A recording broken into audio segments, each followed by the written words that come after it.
Noswaith croeso i'r Oedfa heno. Mae'n hyfryd cael cyfle eto i ni gyd addoli. Diolch i Gwydion am arwen ni yn yr Oedfa. Ni'n dymuno, byddwn ni'n profi presenoldeb Duw gyda ni wrth i Gwydion yn arwen ni. Ac wrth i ni wrando ac ymateb i'r hyn mae Duw yn ei ddweud wrthon ni yn yr Oedfa heno. Cofiwch, mae cyddiadau bod y sgrin yn cofiwch mae cwrdd gweddi nos Fawrth. Mae'n braf cael cyfle i eto i gymdeithasu gyda'n gilydd ac i weddio gyda'n gilydd. Ac yna pan ydy sgwrs yn Hilys, bwrdd i Mercher, yn edrych ar ddiwedd Titus 2, cyfle i drafod enmyn gyda Wyn ar Zoom nos Iau a'r clybiau plant yna yn nos Wener. Eto, casgliad y mis newydd, bod y casgliad yn mynd at waith mudiad Efengledd Cymru. Felly cofiwch am hynny, nod yn y cwrdd gweddi wrth gwrs, gan mynd nos Fawrth cyntaf mis, byddwn ni'n cwrdd pobl a ni'n siŵr bydd yna neges i esbonio ble fydd y grwpiau yn cyfarfod fori mwy na thebyg. Dyna'r coeddiadau ni droi at Duw mewn gweddi.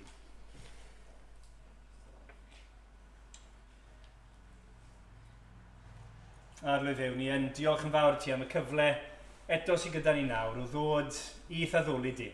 O Dduw, ni'n gweddio, byddwn ni'n gwneud y mwyaf o'r cyfle sydd gyda ni. I ti di paratoi'r yn cyfer ni. Byddwn ni wrth ganu yr emynau bod ni'n ystyried yr hyn yn ni ganu a'r gwirionedd yn ni glywed.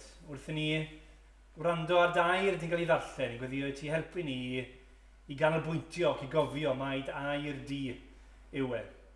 Ac wrth ni weddio, arlywydd ni'n gweddio, byddwn ni'n cydweddio gyda Gwydion ac yn ymateb i'r hyn i ni ddweud. Wrth gofio bod ni'n dod ger bron dy orsedd di. Ac arlywydd ni'n diolch bod e'n orsedd gras, bod ti'n dduw sydd yn dymuno rhoi pethau da i dy blant ti. Ac wrth ni wrando ar dair di, yn cael ei esbonio, ni'n gweddio a bydd di'n rhoi meddyliau ni sydd yn cael ei trawsnewid gan dair di. Byddwn ni'n cymhwyso y gair i ni'n hunain a byddwn ni'n cael gwared ar unrhyw beth sy'n tynnu'n sylw ni. Rhag ymateb yn iawn i'r hyn sydd gyda ti i ddweud. O Dduw, ni'n diolch ti bod ni'n dod at Dduw holl a lluog, ond hefyd Duw sy'n nabod ni fel plant iddo fe. Un ni'n gallu galw yn dad. Ac o Dduw, ni'n gweddio felly, ti di addo, os mae plentyn yn gofyn rhywbeth i'w dad, mae'r dad yn dymuno rhoi pethau da. Arlywydd yn gwybod mai ti sydd gyda'r pethau gorau rhoi ni. O Dduw, helpa ni wneud y fwyaf hynny heno. A byddwn ni ar ddiwedd y cyfarfod yn canu clod a mawl i ti. A gweld ti yn drysor fwy ac yn fwy werth i cael na unrhyw beth arall. O Dduw, derbyn ni felly. Maddau ni bod bai yn derbyn di. A gogyneddau enw Crist yn yr Oedfa. Sgwyl di fod yn dda. Amen. Amen.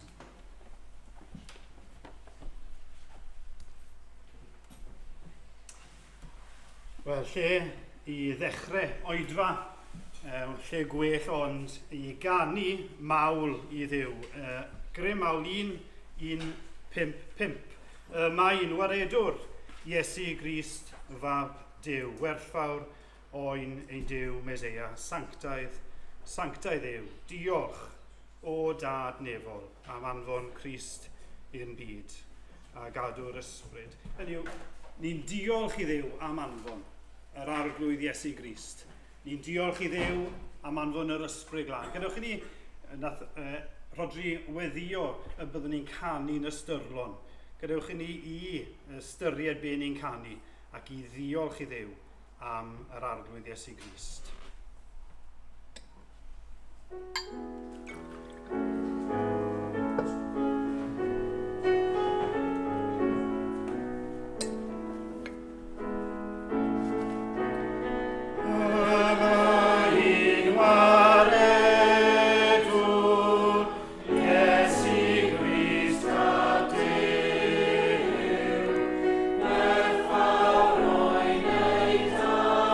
Meseia, sanctae, sanctae Deo. Diolch o dat nefol am anfon Christ i'n byd, ac adael dysbryd lan in arwain ni o hyd. Yes, even waredwr, enw i'ch arnef, ar hwyr fawr Duw, Meseia, na beth yn ei lle. Diolch o dat nefol am anfon Christ i'n byd, ac adael dysbryd lan i'n arwain ni o hyd. Yna cafei gweled rhyw ddydd yn y nef, a'i addoli ef yn gwerin sanctae, sanctae Deo. Diolch o dat nefol am anfon Christ i'n byd, ac adael dysbryd lan i'n arwain ni o hyd. Diolch o dat nefol am anfon Christ i'n byd, ac adael dysbryd lan i'n arwain ni o hyd.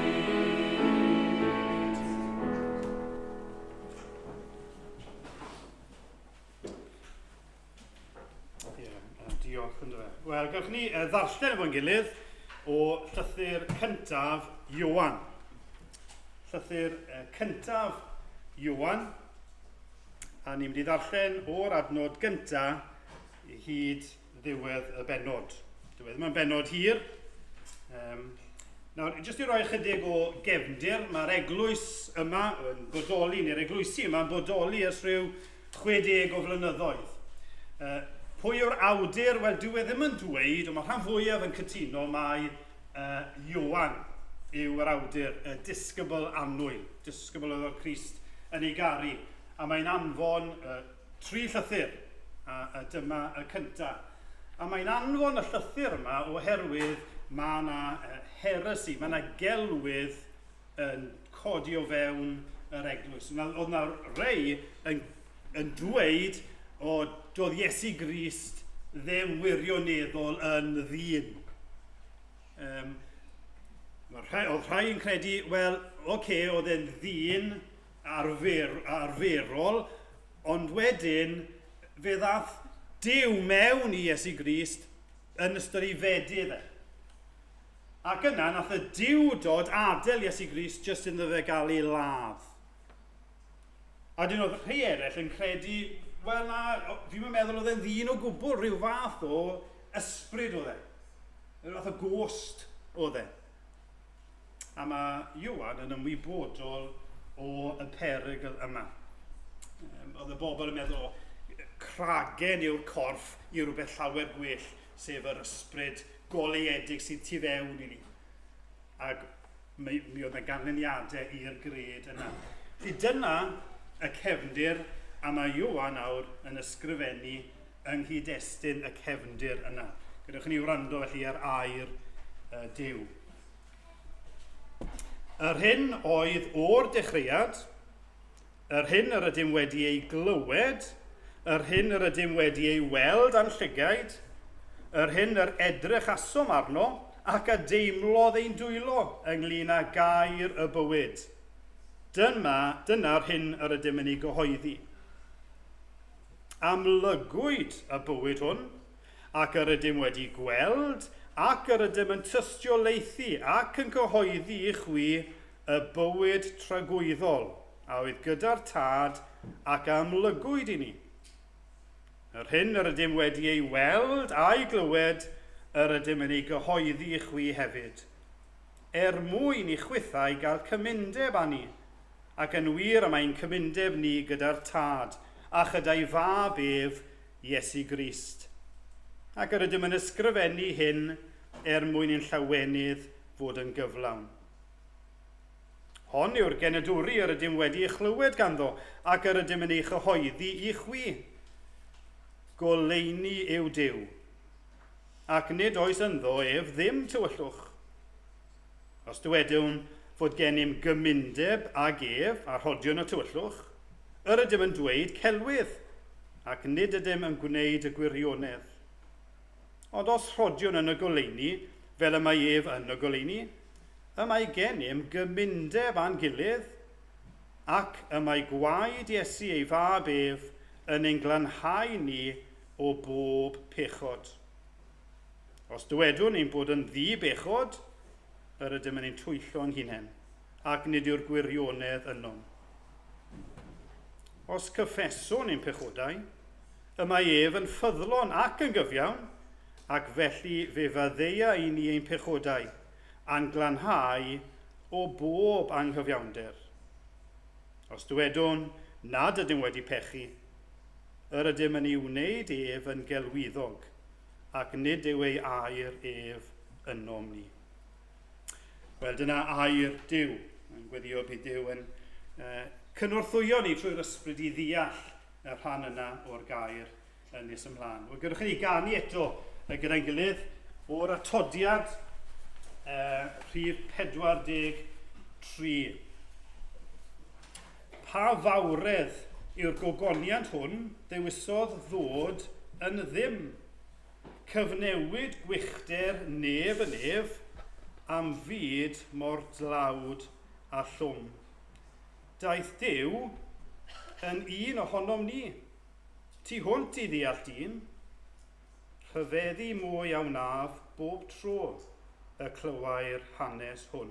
Beth a wnaf, ond plygu glin, a ddolaf ger dyfron, a dyfod fel y rwyf, offrwm fydd fy mywyd oll. Mae'n cyfeirio at Iesu Grist, y dod yn ddyn, y dar o styngiad rhyfeddol yna.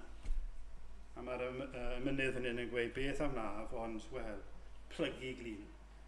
A ni'n gweddio bydd yr ysbryd yn dangos rhywfaint o'i ogoniant i ni heno.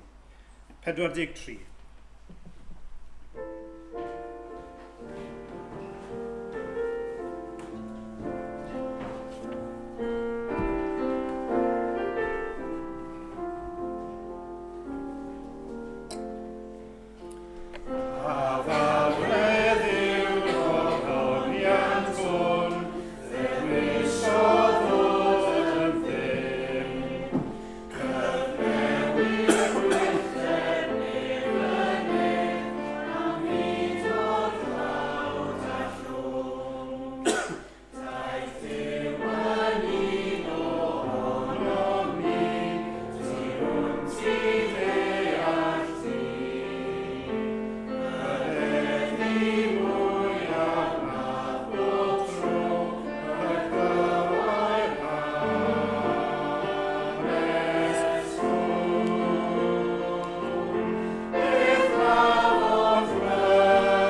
Mae'n fendith. Nes i stopo canu am funud yna, a jyst gwrando nhw chi'n canu, a nes i clywed lleisiau unigolion. A mor braf yw hynny. Hynny yw, yr undod yma, ni'n cyd a ddoli. Braint yw e i ni. Gydwch ni weddio. O arglwydd ein Duw, ni yn cyfri hi yn fraint, bod ni'n gallu dod gyda'n gilydd i da ddoli di. Beth wnawn ond plygu glin. O arglwydd ni'n ymwybodol bod ni'n gyfarwydd iawn ar gwirioneddau rhyfeddol yma. Ni'n gyfarwydd iawn bod Crist wedi dod yn gnawd. Ni'n gyfarwydd iawn bod wedi byw bywyd perffaith a bod wedi marw mor hawdd i'w dweud y geiriau yma. Arglwydd ni'n gofyn awr y bydd yr ysbryd glân ar waith ac yn taro ni o'r newydd gyda rhyfeddod a gyda diolchgarwch o'r hyn a wnaeth Crist drosto ni. Y byddwn ni'n cael rywolwg newydd mwy ohono fe. Y byddwn ni'n cael rywolwg newydd mwy o dy gariad di yn rhoi dy unig anedig fab, fel na choller pwy bynnag a gredo ynddo fe, ond cael bywyd trygwyddol. O arglwydd ein Duw, diolch i ti am dy gariad. Diolch am ein gwaredwr Iesu Grist. Diolch am anfon yr ysbryd glân, a fod yr ysbryd glân gyda ni bob amser, hyd ddiwedd y byd. O arglwydd ni'n diolch i ti am y fath iechydwriaeth, yn diolch i ti amdan y ti dy hun, ac mae ti sydd ben, ni'n edrych yn cwmpas, mae pethau'n edrych mor ofnadw. Diolch arglwydd, dy fod ti dal ar dorsedd, mae hynny'n mynd i fod yn wir am byth. Mi wyt ti dal yn rheoli, a ni'n cydnabod arglwydd, ni ddim yn deall dy ffyrdd di bob tro, i ni ddim yn deall pam bod ti'n caniatáu pethau ddigwydd, ond ni'n plygu ger dy fron, ni'n cydnabod mae uwch yw dy feddyliau di, na meddyliau ni. I ni methu cymharu dy allu, dy fawredd a dy feddwl di, a'n meddyliau bach pitw ni. O arglwydd, derbyn ein mawl, derbyn ein diolch. Go arglwydd ni'n diolch hefyd am ein gilydd. Diolch bod ni'n gallu clywed ein gilydd yn canu mawl i ti. Diolch bod ni'n gallu gweld ein gilydd. Go arglwydd ni'n gweddio yn dy ras, y bydde di'n bendithio pob unigolyn sydd yma heno. I ni ddim yn heiddi hynny arglwydd, ac i ni'n gofyn y bydde di'n trigarhau wrtho ni. I ti'n gwybod pwy yw'r rhai sy'n mynd trwy gyfnod anodd ar hyn o bryd. Boed yn wasgedd, gwaith, gwasgedd sefyllfa, aroliadau, ffrindiau, ffrai efo ffrindiau. I ni ddim yn gwybod beth yw y problemau sy'n gallu codi. Arglwydd, diolch fod ti yn gwybod, a ni'n gofyn y bydde di hyn o nawr yn gweinidogaethu i'r unigolion yma, fel y bydd byddwn ni o arglwydd yn dy ogoneddu di, fel y byddwn ni yn profi nerth a tangnefedd, beth bynnag yw yr angen. Ni'n cyflwyno arglwydd ar bobl ifanc a'r plant sydd yma heno, i ni'n diolch i ti amdanyn nhw, yn gweddio arglwydd y bydde di yn ei bendithio nhw, helpa nhw heno i wrando ac i gymhwyso. Ni'n gweddio am yr rhai canol oed sydd yma, diolch amdanyn nhw, a bendithio nhw arglwydd. Ni'n diolch am yr rhai hun, a'r esiampl i ni. Go arglwydd ni'n gweddio dy fendydd arnyn nhw. Arglwydd diolch am deulu y ffydd. Go arglwydd ni'n gweddio nid yn unig amdano ni yma. Ni'n gweddio am brodyr y chwiorydd i ni, sydd yn dioddau ar hyn o bryd. Ni'n cyflwyno nhw yn dyner i ti. O arglwydd, bydd yn agos at y rhai hynny sy'n cael ei herlyd. Fel glywson ni bore yma, rhai'n cael ei bwrw i garchar ac yn cael ei camdrin. O ddiw, dyro lawenydd iddyn nhw.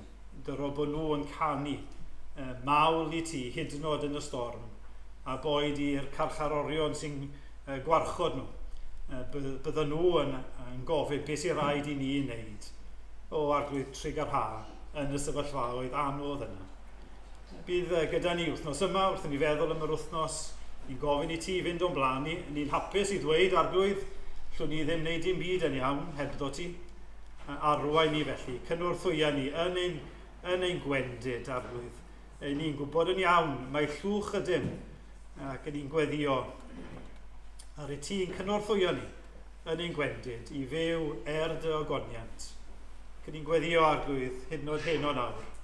A bydde di'n achub eneidiau colledig, bydd na ganu yn y nefoedd heno, am bod rhai wedi dod i gredu yn yr arglwydd Iesu Grist. O arglwydd, dyrchafa dy fab heno, os gwelid i fod yn dda. Clewn ni nawr, am bod ni'n gofyn pob peth yn ei enw hyfryd Amen. Wel, ganwn ni eto gyda'n gilydd emyn 1:4. 1:4, mor byr raidd. I'r credadyn gwan yw hyfryd enw Crist.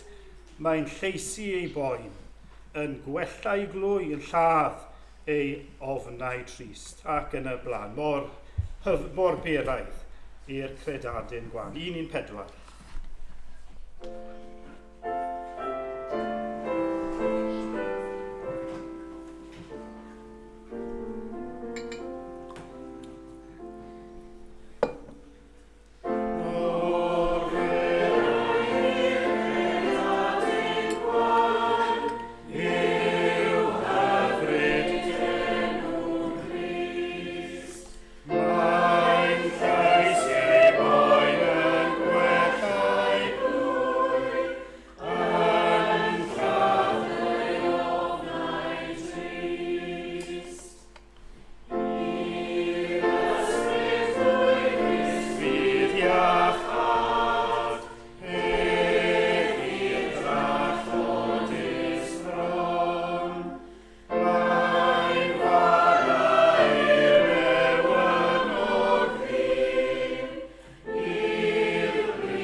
Wel, ni am edrych heno yn 1 Ioan, a ni wedi edrych ar 4 adnod gyntaf.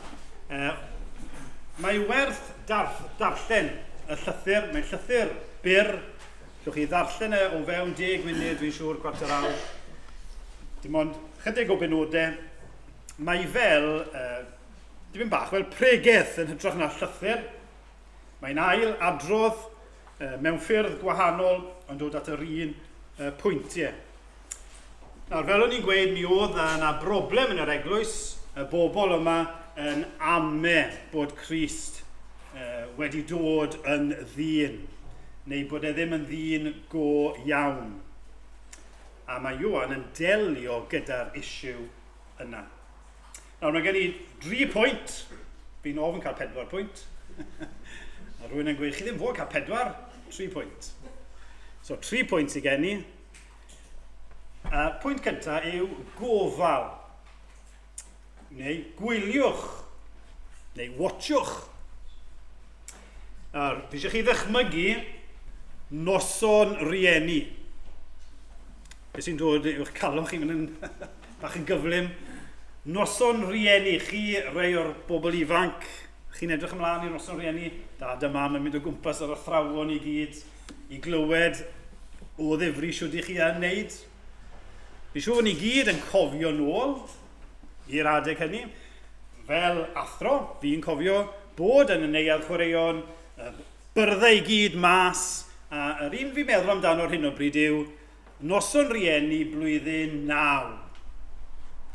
Blwyddyn bwysig, pryd chi'n dewis eich pynciau tygau. Gyda chi daearyddiaeth y fyna, gyda chi cemeg fyna, a dyn y bwrdd o ni arno wrth gwrs oedd addysg gorfforol. A fyddwn ni weithio'n cael ambell un yn dod ac yn gofyn, o, sut mae e'n neud? A byddwn ni'n gweud, wel, mae e'n neud yn dda iawn. Mae gallu ymarferol gyda fe, mae'n canolbwyntio yn dda, mae'n gweithio'n galed, a mae'n amlwg yn mwynhau. Fi'n cymryd fod e'n meddwl wneud tygau. A byddwn ni weithiau'n cael yr ymateb yma. O, ie, wel, na, fi'n meddwl, yw addysg gorfforol, fi'n gwybod faint bydd e'n dysgu, rili. A fi ddim yn siŵr, fi'n siŵr yw tygau addysg gorfforol yn gyfatebol ar tygau eraill, neu fi'n meddwl fod e'n cario'r un gymaint o bwysau.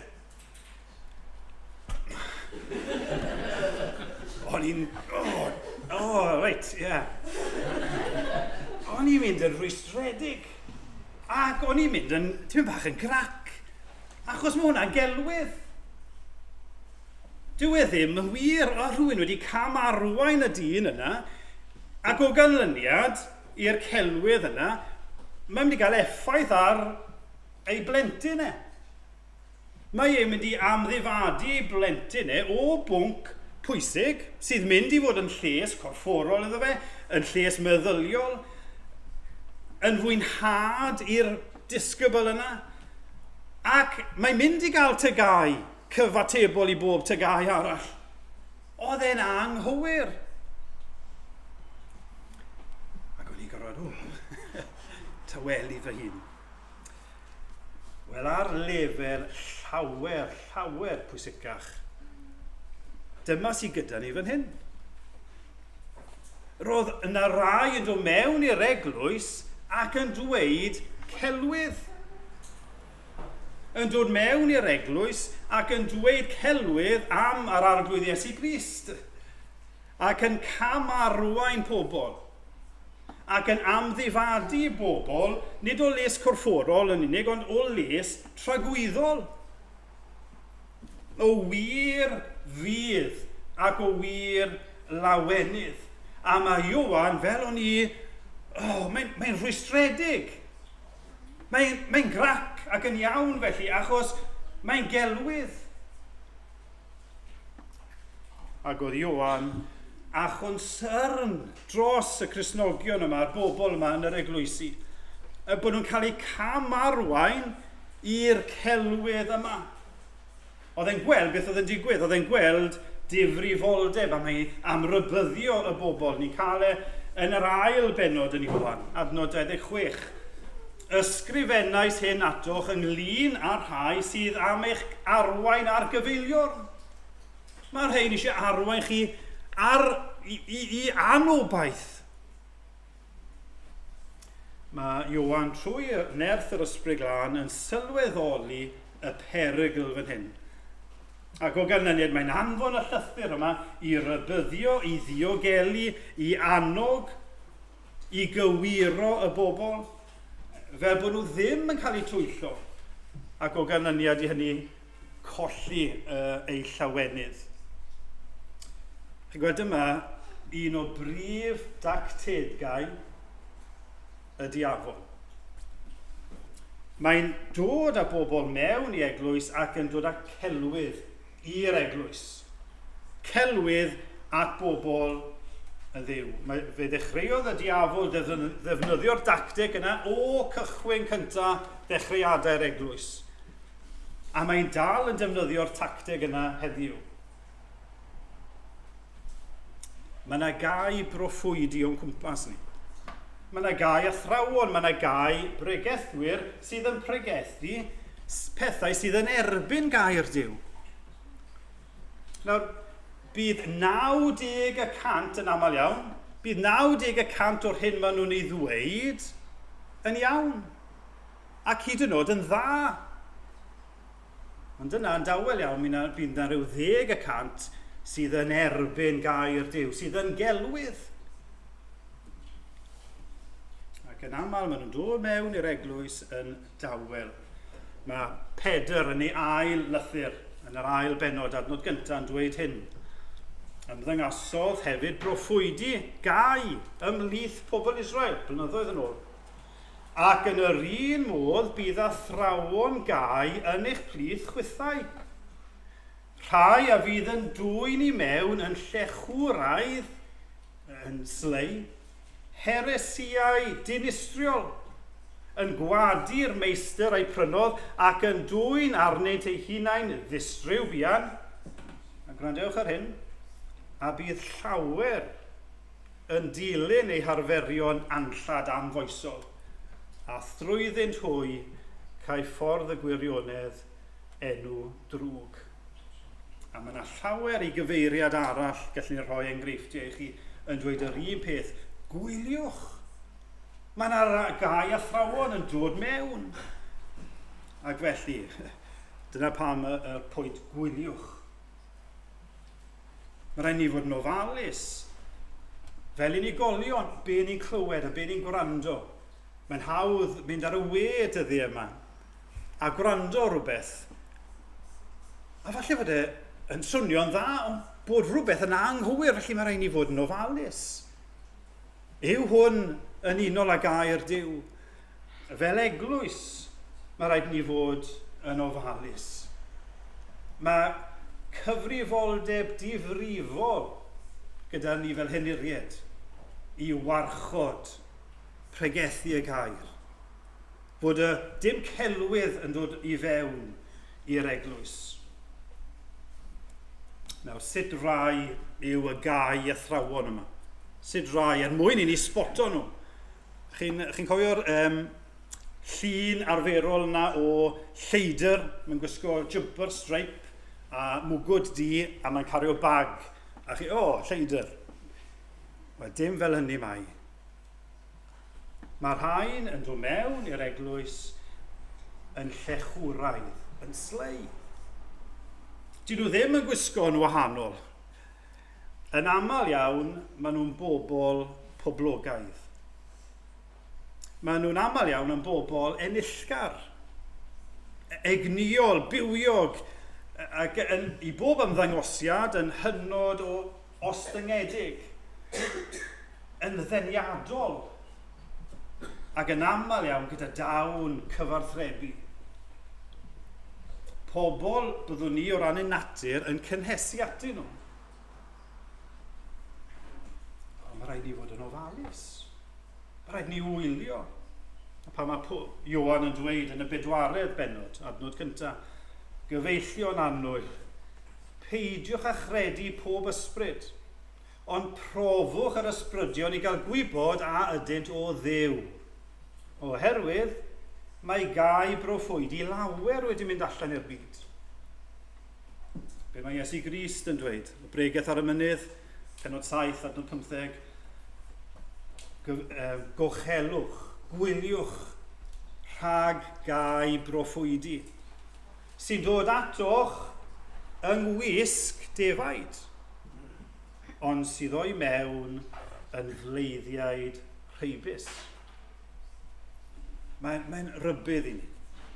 Mae rhaid i ni wylio, mae rhaid ni fod yn ofalus, bod ni ddim yn cael ein denu gyda bobl sydd yn ddeniadol ac yn frwdfrydig, ond yn dysgu celwydd. Mae rhaid ni gael y dirnadaeth, mae rhaid ni brofi o'r ysbryd ai o ddiw y mae. Mae rhaid i bwyso mesur yng ngoleuni gair Duw. Os ych chi rhai ifanc falle, neu rhai hun, eisiau gwrando rhai pethau ar y we, checwch gyda rhywun gyntaf, yw hwn yn iawn? Yw y pregethwr yma, llai ymddiried yn hwn?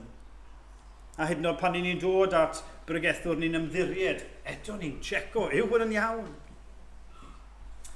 Felly na'r pwynt cyntaf, gwylio. Yr ail bwynt yw gogoniant Crist. Unwaith chi'n pregethu ar rhywbeth fel hyn, chi'n teimlo yn anghalluog iawn. Dim ond cyffwrdd ar rhywbeth bach i ni'n neud, ond gogoniant y Crist. Mae'r bobl yma yn dweud, Iesu Grist dim wirioneddol yn ddyn. Hynny yw, ysbryd oedd e. Mae Ioan yn mynd ati'n syth. Dwi ddim yn cyflwyno ei hun, mae'n mynd ati'n syth i ddelio ar celwydd, ar heresi yma. Drychwch yn ar adnod gyntaf. Chi'n dweud bod e ddim yn wir ddyn. Yr hyn yr ydym wedi ei glywed, a mae'n cyfeirio yr ydym ein, hynny yw yr apostolion.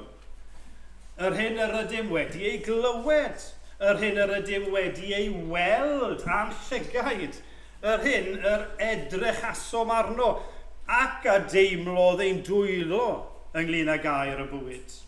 Adnod 2, amlygwyd y bywyd hwn, ac yr ydym wedi gweld. Trydydd adnod, yr hyn yr ydym wedi ei weld a'i glywed. Be mae Ioan yn dweud? Wel, chi'n teimlo, chi wedi cael y neges? I ni wedi gweld Iesu Grist yn y corff. Ni wedi clywed ei lais e. Ni wedi gafel yn ei law e. Ni wedi gofleidio fe. Ni wedi edrych yn fanwl arno fe. Ni wedi sylwi, ni wedi craffu am y 3 blynedd oedd e gyda ni. Nathon ni edrych, clywed, gafel, ynddo fe.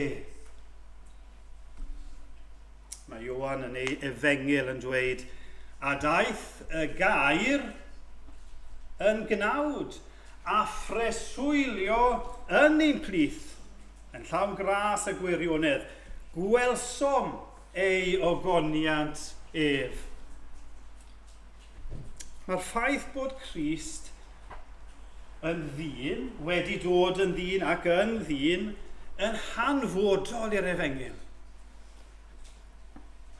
Mae Iesu Grist, fe ddaeth Iesu Grist i fod yn ddyn cant y cant, fel chi a fi, ac ar yr un pryd yn ddiw. Nawr fi yn amen bod unrhyw un yma prynhawn yma yn meddwl, fi meddwl na ysbryd oedd Iesu Grist, fath o gost. Fi'n amen hynny. Ond siarad yn bersonol, mae'n hawdd iawn i golli rhyfeddod bod Duw yn y gogoniad, yn mwynhau y mawl oedd yn cael yn y nef, yn fodlon dod lawr fel dyn. Fe ddath e yn ddyn cant y cant. Fe osodwyd Iesu Grist mewn croth, mewn cyfyngder a tywyllwch, croth gwraig. Fe anwyd Iesu Grist. Bu raid i Iesu Grist ddysgu cerdded. Oedd Iesu Grist ar y dechrau methu cerdded. Oedd e'n cwmpo. Oedd rhaid fe ddysgu cerdded. Oedd rhaid fe ddysgu siarad. A mae'n siŵr oedd e'n enganu rhai pethau'n anghywir i ddechrau. Oedd rhaid i Iesu Grist ddysgu adnodau ar salmau. Ac yn y pethau yma, oedd e ddim yn tynnu ar ei ddiwdod a dweud, reit, mwyn dysgu'n haws, fi'n mynd i ddefnyddio'r nerth gallu dwyfol sydd gen i fan hyn. Na, oedd e'n ddyn cant y cant. Oedd e'n profi beth oedd ei fod yn berson llwyr. Roedd Crist ag enaid fel chi a fi. A mae hyn yn hanfodol i'n hiachldwriaeth ni. bod Iesu Grist, bod e wedi dod yn berson, yn ddyn, ac wedi'n cynrychioli ni fel dynoliaeth, fel pobl, ac wedi'n cynrychioli ni'n llwyr, yn llawn, yn berffaith. Ac yn ni'n dweud, o, diolch. Ond hefyd, mae'n gysur i ni. Mae'n gysur i ni heno bod Crist wedi dod yn ddyn ac yn ddyn. Nawr, falle bod rhywun yn meddwl, mae yn gysur, ie, so mae'n deall beth yn ni'n profi, ond dwi ddim yn gwybod yn iawn beth i fi yn ei brofi ar hyn o bryd. Nawr, mae yna elfen o wirionedd yn hynny. Beth yw fi'n golygu? Wel, enghraifft, dyw Crist ddim yn gwybod beth yw mynd yn hen. Nath Crist farw yn 33 oed. Dyw Crist enghraifft ddim yn gwybod beth yw falle tensiynau neu straen magu plant. Doedd e ddim yn briod, doedd ddim plant gyda Crist. Ond hynny, mae e'n deall, mae wedi profi y teimladau i ni yn ei profi. Mae e'n gwybod beth yw straen. Mae e'n gwybod beth yw tristwch. Mae e'n gwybod beth yw siomedigaethau. Mae e'n gwybod beth yw gwasgedd, blinder, poen. Mae'n gwybod beth yw llawenydd. Mae'n gwybod beth yw temtiadau. Mae'n gwybod beth yw i gael pethau yn digwydd iddo fe, oedd e ddim am iddo fe ddigwydd. Mae'n gallu uniaethu gyda'ch profiad chi heno. A nid yn unig mae'n abl, ond mae'n ewyllysio, nid yn unig yn uniaethu, ond cydymdeimlo gyda chi. Mae'n deall, fi ddim yn gwybod beth yw eich sefyllfa chi ar hyn o bryd. Ond mae e'n gwybod. Mae Iesu Grist yn y nef, a mae'n gwybod, a mae e'n cydymdeimlo gyda chi bobl. Be mae Hebreaid yn dweud, nid archoffeiriad heb allu cyd-ddioddef yn gwendidau sydd gennym. Mae'n deall beth yw profedigaeth. Mae'n deall beth yw rhagluniaeth anodd. Mae'n deall yr holl brofiadau ni'n ei cael. A mae'n cydymdeimlo gyda chi. Ond mae'n ddiddorol sylwi wrth i Ioan, tra bod Ioan yn profi bod Iesu Grist wedi dod yn ddyn, mae'n ddiddorol sylwi sut mae'n cyfeirio at Grist yn hyd-destun hynny. Drychwch yn yr adnod gyntaf. Mae'n profi bod yn ddyn, ond dyma beth mae'n gweud, ynglyn â gair y bywyd. Adnod 2, ac yn cyhoeddi i chwi y bywyd tragwyddol oedd gyda'r tad ac amlygwyd i ni. Be mae Ioan yn wneud? Ydy, mi oedd Iesu Grist, mae Iesu Grist yn ddyn. Hynny yw, Iesu. Y dyn, dyna ei enw e. Ond mae e hefyd yn Grist, yn eneiniog. Mae e'n dduw. Mae e'n ddyn, ydy, ond hefyd mae e'n dduw. I ni ddim gallu dirnad hwnna'n iawn. Byddwn ni'n canu nes ymlaen. Dwy natur, mewn un person, yn anwahanol mwy, mewn purdeb, mae'n 100% yn dduw, mae'n 100% yn ddyn, mewn purdeb, ond heb gymysgu, yn ei perfeithrwydd hwy. Mae e'n dduw, felly pan oedd e yn y groth, mewn tywyllwch yn y cyfyngder yna, ar yr un pryd, oedd e'n dduw holl bresennol. Pan oedd e'n dysgu sut i siarad, oedd e ar un pryd yn dduw ac yn arglwydd ar bob peth a phawb. Mae tu hwnt i'n deall ni. A dyna un o wychder y pethau, i ni methu deall. I ni jyst yn plygu ac yn addoli ac yn rhyfeddu. Mae Ioan yn ei efengyl yn dweud, yn disgrifio Iesu Grist yn yr un ffordd, ynddo ef yr oedd bywyd. Yn Ioan 17, mae'n cyfeirio at Iesu Grist fel hyn, a hyn yw bywyd trygwyddol, dy adnabod di yr unig wir a bywio Dduw.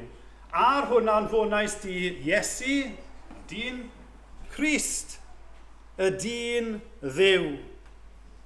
Wrth brofi y dyndod Crist, dyw Ioan ddim am mynd i golli y ffaith bod e'n dduw hefyd, yn ddyn i gydymdeimlo ac yn dduw i gario yr orsedd.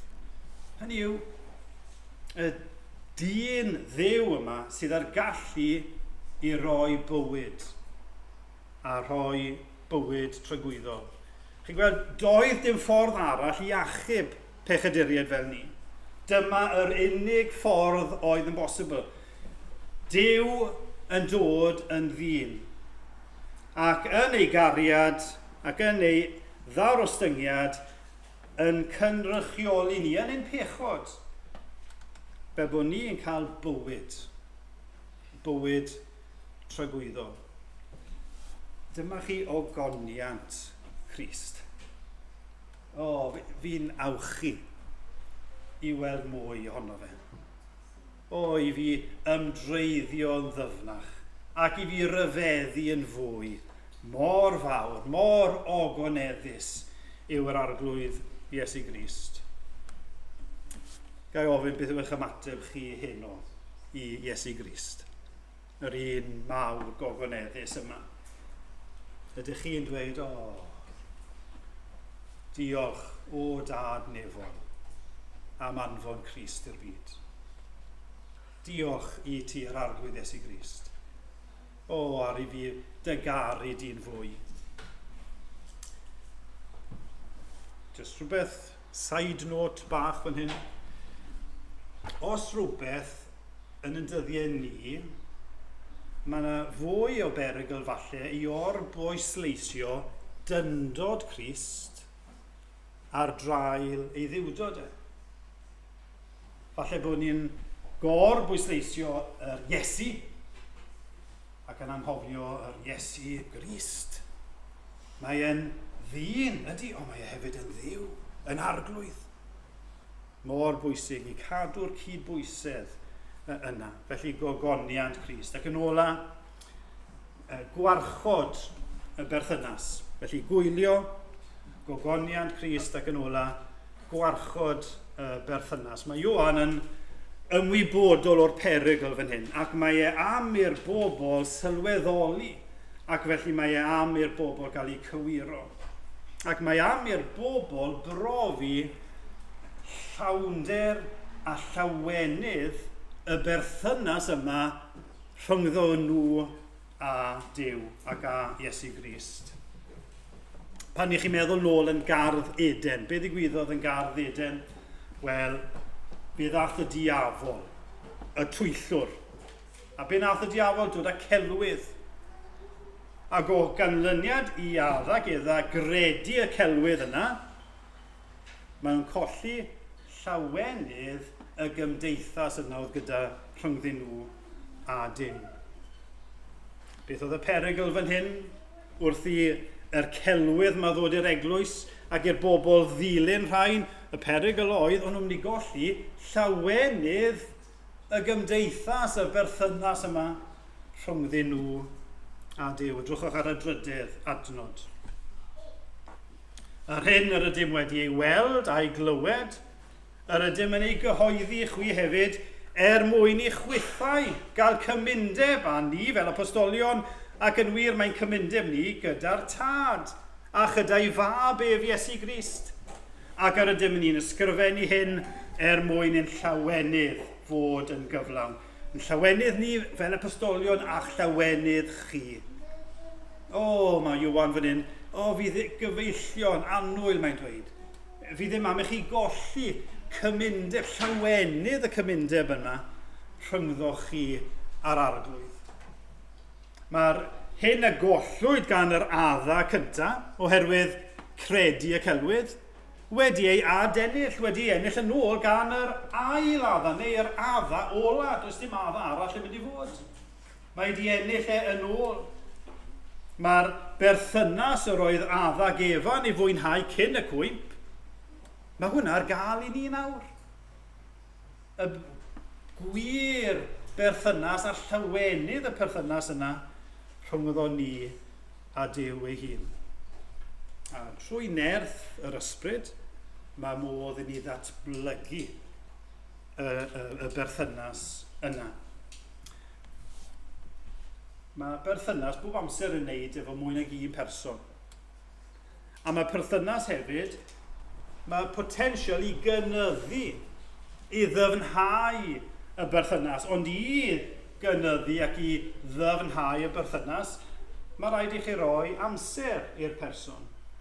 Mae rhaid chi rannu ar person. Mae rhaid chi siarad ar person. Mae rhaid chi wrando ar y person. Ac wrth i'r amser fynd ymlaen, bydd y berthynas, eich perthynas chi'n dyfnhau. Wrth i ni glosio at Duw, wrth i ni roi amser ym mhresenoldeb Duw yn ei air, weddio, nid yn unig bydd ein hadnabyddiaeth ohono fe'n cynyddion, bydd ein llawenydd ni yn y berthynas yn datblygu. Yn negyddol, os ni'n esgyluso yn hamser a Duw, os ni'n esgyluso'r perthynas vertigol yma a Duw, i ni'n mynd i golli'r llawenydd. Ac hefyd, mae'n effeithio, mae'r berthynas vertigol y Duw yn effeithio ar ein perthynas ni a'n gilydd. Yr agosau ni at Dduw, a y fwyaf byddwn ni'n mwynhau y llawenydd y gymdeithas yma a Duw, y mwyaf byddwn ni'n mwynhau llawenydd cymdeithas a'n gilydd. O, mae rhaid ni fod yn ofalus yn hyn. I fod yn fwy tebyg i Iesu Grist, i fod yn faddeugar, i fod yn dyner, i beidio bod yn gwynfanllyd, i garu ein gilydd.